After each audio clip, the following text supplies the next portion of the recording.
I spoke today about the journey that we've taken at Zurich Insurance over the last 6 months around developing a talent brand proposition from a global perspective, and then how we actually are looking to start implementing that internally, particularly focusing on the advocacy piece.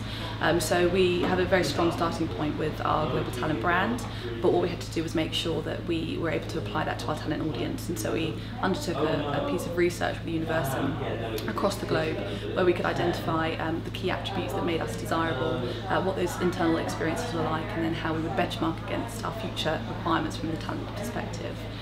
3 key pieces of insight that came out for this, which were quite a revelation for us and certainly scoped ourselves for a future opportunity, was that really Zurich as a talent brand is not very well known, so there's a significant awareness issue that we have, and we need to work on to really build that awareness and engagement with potential candidates. The second one was the insurance industry as a whole. So actually as an industry, an employer of choice to work for, insurance is not very desirable, and so there's work that we need to do in collaboration potentially with our some immediate competitors to build the presence and build the brand of the insurance industry, and then of course how Zurich sits within that. And then lastly actually is just the perception of us as a brand. Again, insurance is seen as very negative. We're often associated with the likes of sharks and snakes, and benefiting from people's fear, which is absolutely not how we want to be positioned.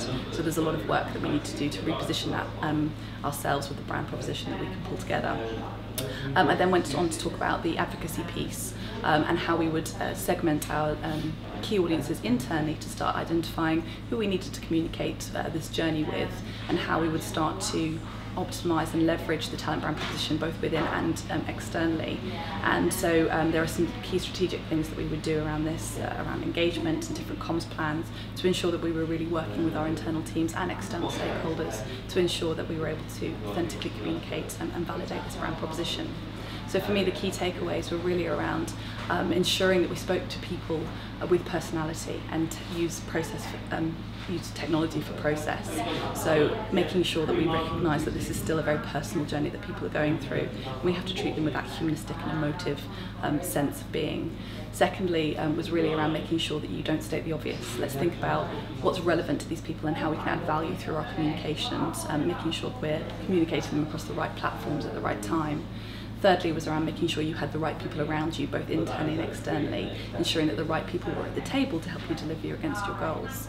And then it was around being bold. There's nothing wrong with having an ambitious objective, just making sure that you have the insight and the knowledge to understand how you're going to achieve those objectives. And then very lastly was being persistent, never giving up. There's always a way to rethink things, rework things, and making sure that you are able to reposition how you hope to achieve those objectives. It only makes that initiative stronger, and so keep going, you'll get there in the end.